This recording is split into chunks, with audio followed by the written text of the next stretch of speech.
Yo, what's up, guys? This is the Spread Scheme, a new sports podcast where we're going to be talking about all your favorite sport leagues like the NBA, the NFL, MLS, MLB, and the NHL. We got your host here, Gio. Chris. Andrew. Izel. And the first topic on the multiple things we're going to be talking about on this podcast is the Deshaun Watson situation. Now, Deshaun Watson has been vocal, and he's formally requested for a trade from the Texans. Where do you guys think is the best spot for him to land? Gio? I think the best spot for him to land is Miami. I don't know how Miami feels about the quarterback situation there with Tua, especially what happened last season when he was benched for a few games. And I do think it's just the best place for Deshaun to go. It's a winning team. They were 10-6 last year, even though they barely missed the playoffs. And I think they could possibly even make a Super Bowl run with Deshaun in Miami. What do you think, Chris? Yeah, I really like the Dolphins as a trade target for Watson because, one, as he said, 10-6 just missed out on the playoffs to that last game that they lost in week 17 of the season. So I think you got to give Tua a shot, but I feel like if I were the Dolphins GM, I would definitely try to get Watson and have Tua as a backup. Because if they do with Watson, then I feel like they definitely can be Super Bowl contenders.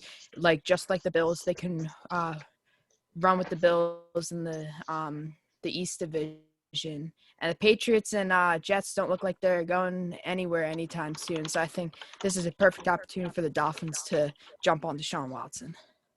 For me, I think the Jets, bro. The Jets are probably a good spot for him to land. They got some weapons.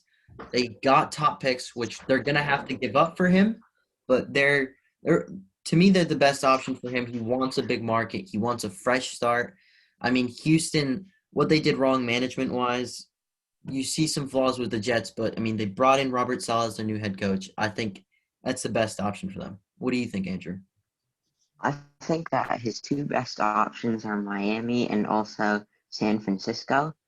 Miami is obviously a great choice, as Gio and Chris said, but I think San Francisco could really use him as Jimmy G's not really that great. And I think both Deshaun and the 49ers could really benefit from him.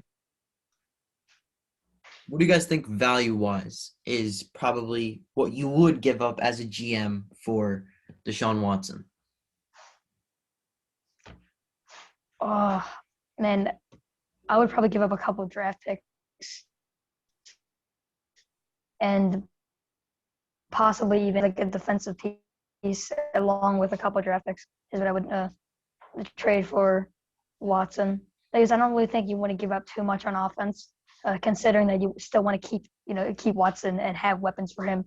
It is an opportunity that he rarely had in Houston, despite having Watson for a couple. Not Watson, Hopkins for a couple seasons. But now he's gone from Houston. But what do you think, Chris? I think value-wise. Yeah, I think you're definitely going to have to give up a couple draft picks. Yeah, because with as you saw with the Matt Stafford and Jared Goff trade, Detroit gave up a lot of their draft picks. The Los Angeles gave up a lot of their draft picks to get Matthew Stafford. So I'm assuming Deshaun Watson's better than Matthew Stafford. So I feel like that you're going to have to give up. If say the Dolphins, because the Dolphins traded they have the third overall pick in the draft, a first round pick. So I think they might have to give that up and a few more draft picks to get Watson. And maybe if they're going for the quarter, they might have to give Tua up to Houston. But I really don't know if the Dolphins want to get rid of Tua just yet. What about a dark horse pick, like a sort of weird team that could possibly get into this mix, even though they might not have the best value for trade, but it would be interesting to explore. What does Andrew think? Yeah, well, Andrew, what do you think? For trades for Deshaun, I would say obviously picks, but if you don't want to give up too many picks, I think it'd be you could look into giving up your old quarterback. Because obviously the Texans will be looking for another quarterback to fill in Deshaun's to fill in his shoes. And at that point, they won't need this backup as much because, again, they'll become the backup. Yeah, I agree 100%. I think a dark horse pick for me would be the Bears. I mean, you could give up Mitchell Trubisky. Sure, he's not at near the same level as Deshaun Watson, but Texans get back a quarterback. You give them a couple first rounders, let's say 3 first rounders and like a third and a fourth plus Trubisky. I think that's just for Deshaun Watson. That's perfect value.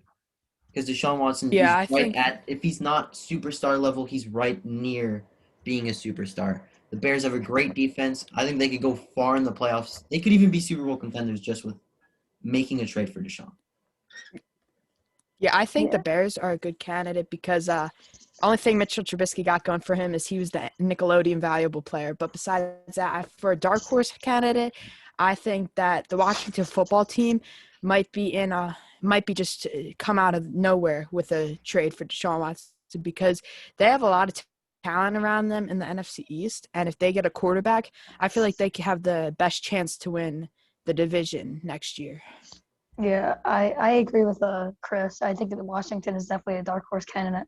I mean, even though the Bears are more likely, that's why I think the football team is the dark horse candidate. You know what I mean? Really, where they have almost little shot to even get him, but if they do, they could possibly make a Super Bowl run.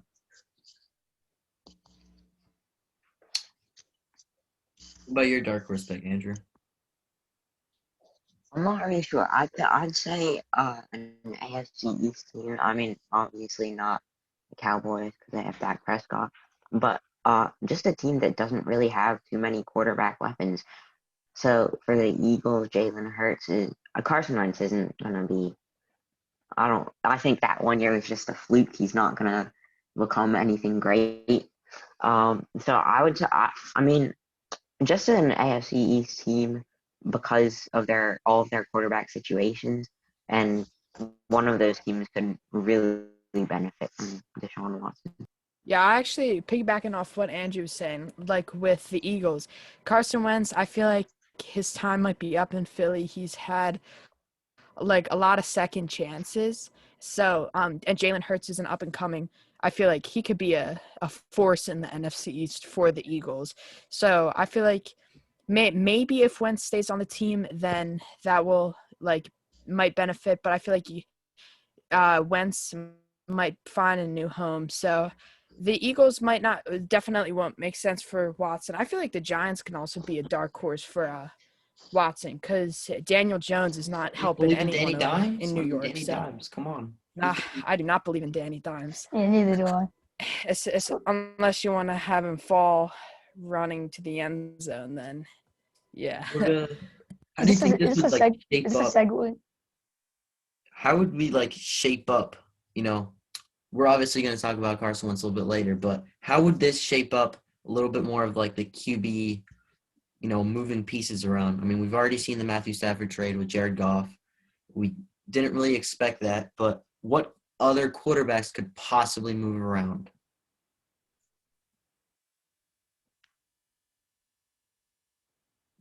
I feel like so I have to see. there's many quarterbacks that can definitely be moved around. So let's go back to the Dolphins with Tua definitely could be on the move if they make a push for Watson. But there are many quarterbacks that could be on the move. I do think Wentz is going to be on the move. Probably to the Colts might be the best target. Mitchell Trubisky, he might be on the move. And there's a chance for many quarterbacks to leave their teams before the season starts next year. For me, Jimmy G. Jimmy G could possibly move this year. I mean, he had a pretty off year this year. People obviously see this as just, the game plan around Kyle Shanahan and how he does things in San Francisco. You lose your defensive coordinator. You have a couple free agents. I think you go get yourself a quarterback, get yourself a little bit more stable, get someone who still has a little bit of potential. I wouldn't go too heavy in this, but maybe look at Sam Darnold as a possibility. It's a little bit shaky with Sam Darnold's, inconsistencies, but I mean, if you pull off a trade with him, that could give the Jets some value to then go and get Deshaun Watson. Yeah, right now I'm looking at QB.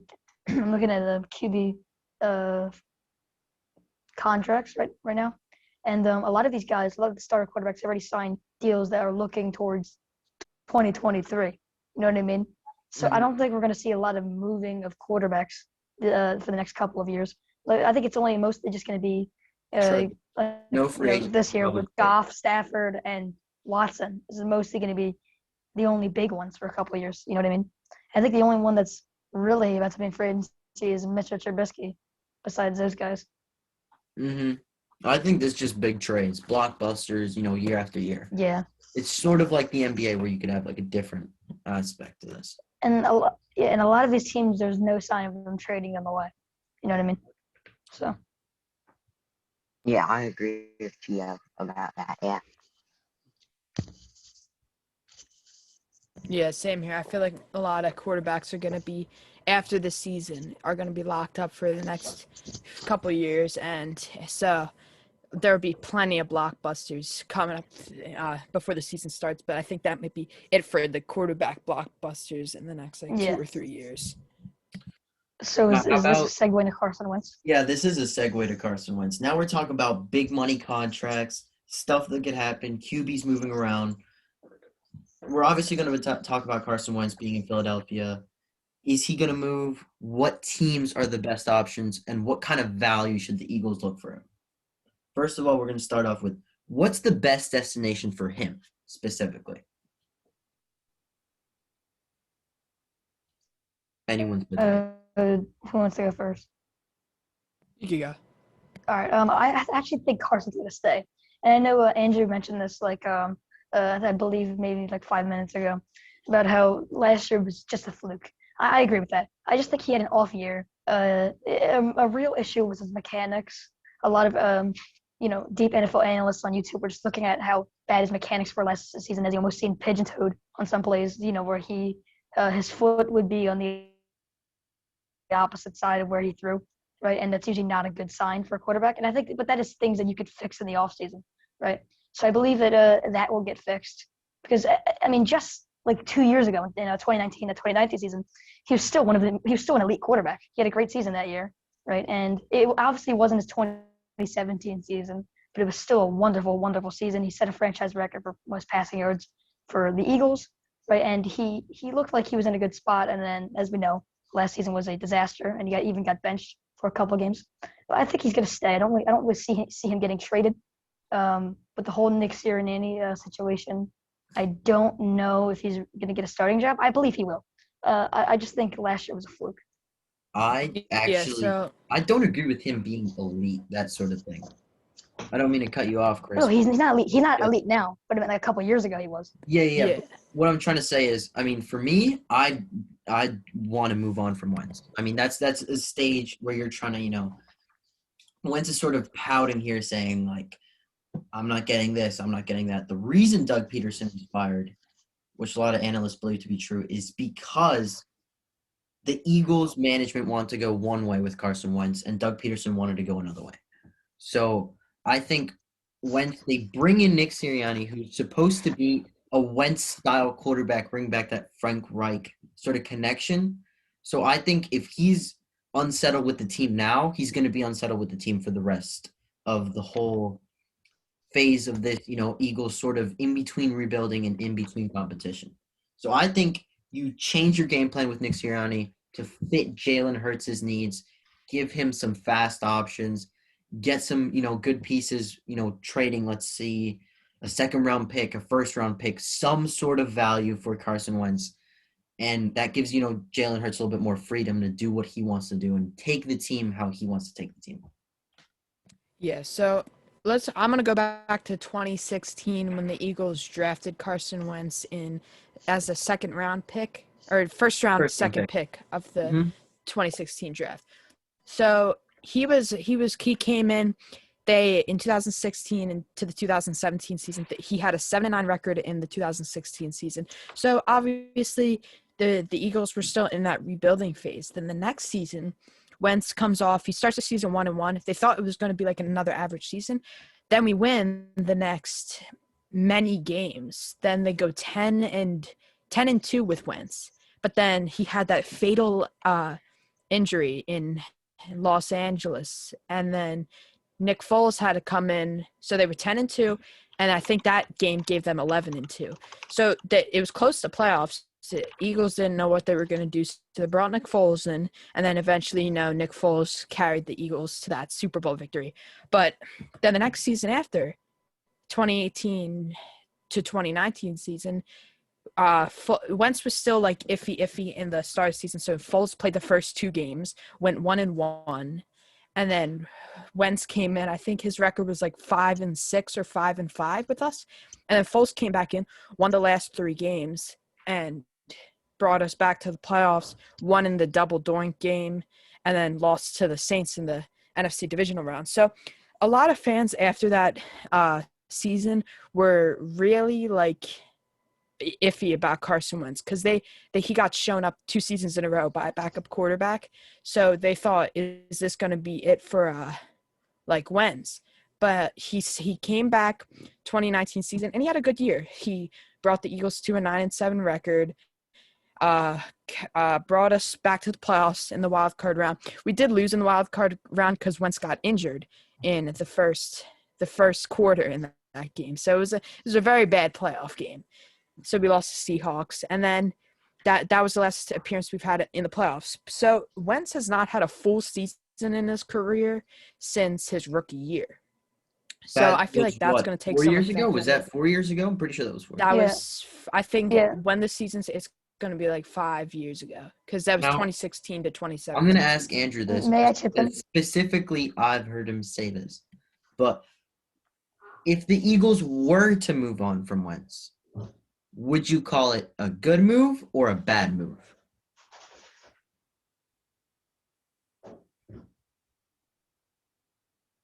Can you repeat it? You were kind of lagging.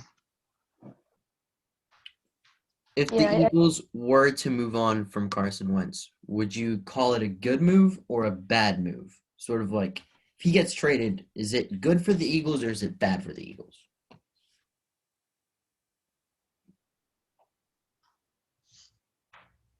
I really think that only time will tell because I think that Wentz has a lot of room to improve. And if he works at it as much as he can, he could become a better quarterback. And he won't ever become great, I don't think, but he could become a good quarterback, similar to or closer to his 16-17 season. But if they do end up moving, or if he ends up leaving, I think his best destination would be Indianapolis, just because they don't really have a quarterback right now, and he could be a good interim quarterback even if he's not doing as well as he could be, because he'd still be better than most of their other options. But overall, I think it's a tough decision right now on whether moving on would be good or bad. So, may I chip in a bit? Sure. Yep. Yeah. Like I said, and just not only like a year and a half ago, he set an Eagles franchise record in passing yards in the season. I mean, he like Chris said, in 2018 he had an iffy year. We don't know if this is the end or not. And then he comes up in 2019, and then we have that reassurance again. You know what I mean? That yeah, this guy's our franchise QB, and then he gets hurt again. And then you're like, well, what's going on now? This guy's been hurt, 3 times in 3 seasons?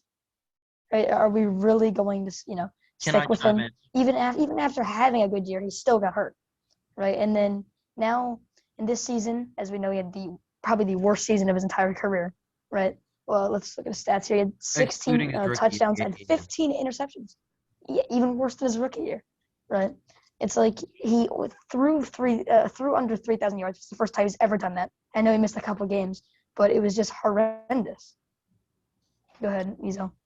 For me, a team that could possibly look for it, I mean, the Eagles could get some good value. They are looking for some wide receiving options. I know they have them, is the Patriots. if Bill Belichick doesn't want to go out and get a rookie QB and doesn't want to go through the whole process of revamping the whole system, having to rebuild, from top to bottom, I think you're looking at a good option here for Wentz. You give up, maybe the 15th overall pick in this situation and a couple third, fourth, fifth rounders. I mean, if Stafford was worth 2 first-round picks, I think Wentz should be worth at least 1 first-round pick. So the Patriots could also give up, I think N'Keal Harry is on that team. He's a very decent wide receiver. He's fast. He fits the Eagles' needs, sort of. But it also depends what the Eagles want to do in the draft. Because we're talking about Devontae Smith, the Heisman Trophy winner. Could he be our next star wide receiver? Chris, what do you think is Carson Wentz's mentality throughout this whole situation? Do you think he's, will he be confident in the next spot he lands in and be appreciative, or will the same thing happen again? I feel like he will definitely try to cherish this opportunity to move because by recent reports, he's not looking forward to coming back to Philly. He wants to be traded.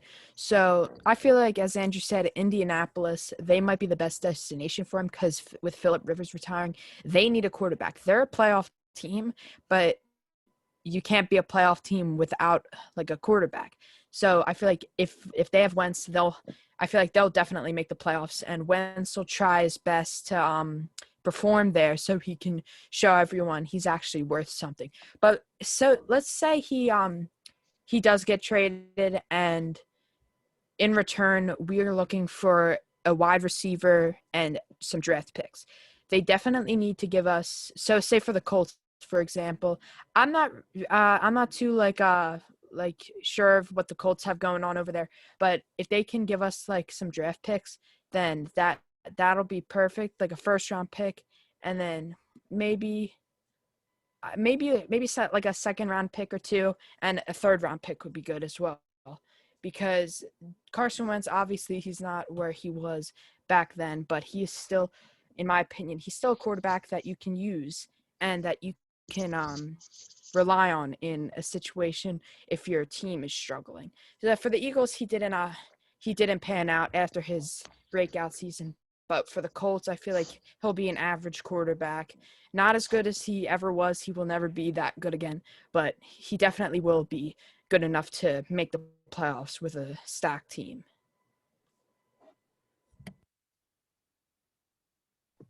And, the playoffs, talking about the playoffs, it segues into our next little bitty segment of, the Super Bowl. Super Bowl is this weekend. Brady versus Mahomes. I mean, for me, this Super Bowl is new era against old era. What are your guys' thoughts on who is the better quarterback coming in here right now? Not overall, just right now is the best quarterback in between these two guys. Izel, after this discussion, should be an over under the Super Bowl. Yeah. But who do you think is the best quarterback in between those two guys? Who's better? I think that Patrick Mahomes right now is a better quarterback, but I think Brady's experience in the Super Bowl, because this will be his 10th, I think that's going to play a massive role in this game because he knows how to play it. He's shown that he can play it. He's come back in the Super Bowl. And I think that's just huge for him. Mahomes obviously can do his thing in the Super Bowl, as he showed last year, but I think that Brady's experience will be the deciding factor. Good point. But what I'd say about is I'm defending Mahomes in this situation as well. I think he's a better quarterback, and since last year in the Super Bowl, he was able almost every playoff game they came back from a double-digit lead. I think that shows that Mahomes has some experience. Obviously, it's not up to par with Tom Brady's experience, but I think Mahomes is most likely the best quarterback, and in this situation, he's going to take his talents to be able to beat the Bucs.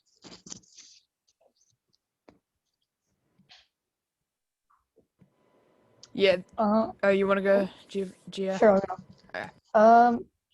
Obviously, all time Brady is arguably the greatest player of all time, and I believe he is.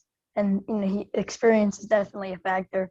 I just feel that the way the Chiefs have been playing recently, they're on a winning streak, and I just think that Mahomes is he's just way too talented currently. He's currently the best quarterback in the league.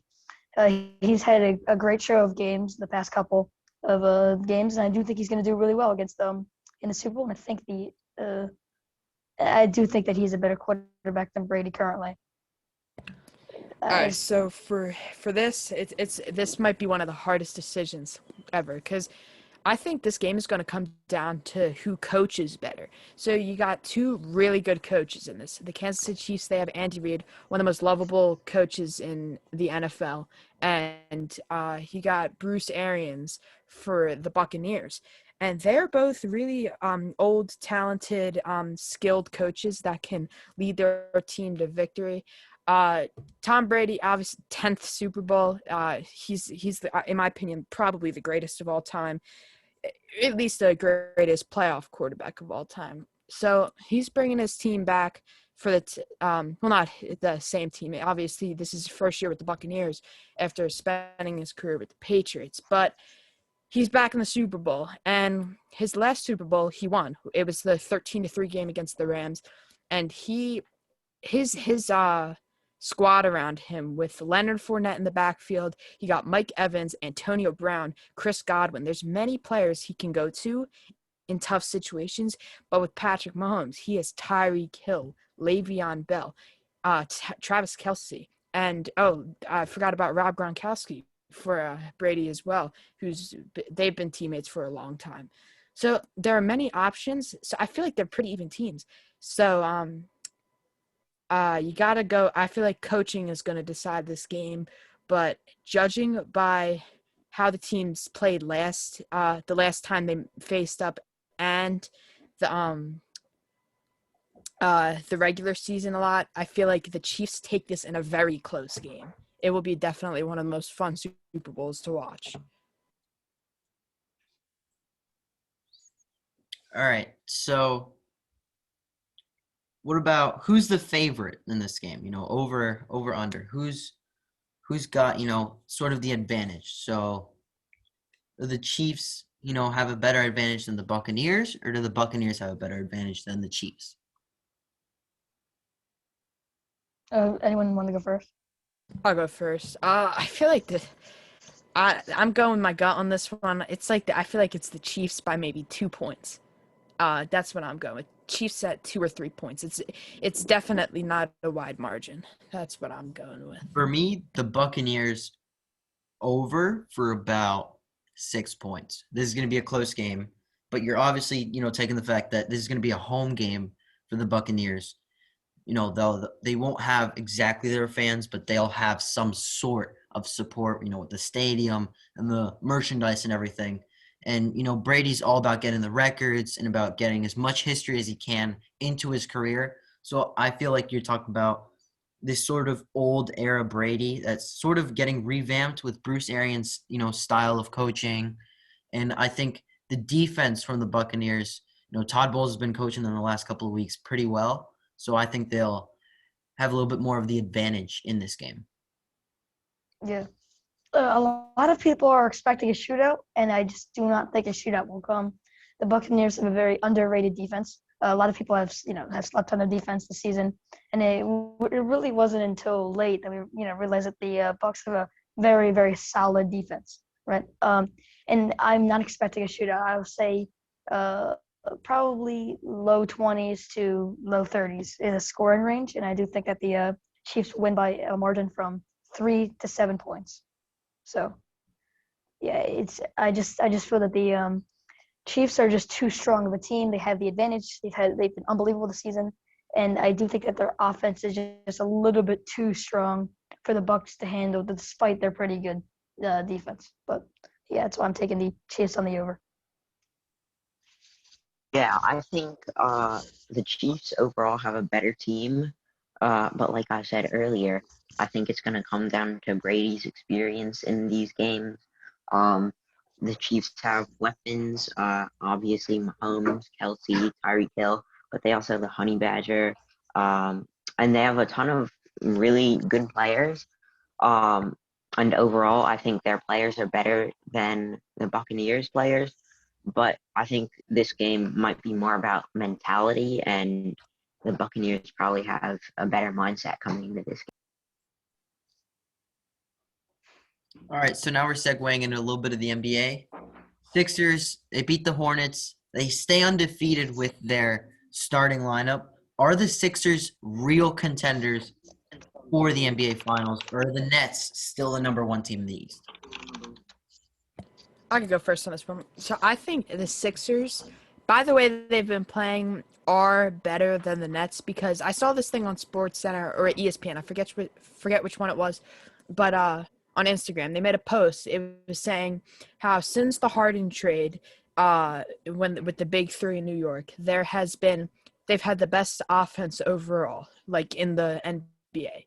But they've also had the worst defense in the NBA overall. So defense, I feel like defense is like you really need defense if you want to win.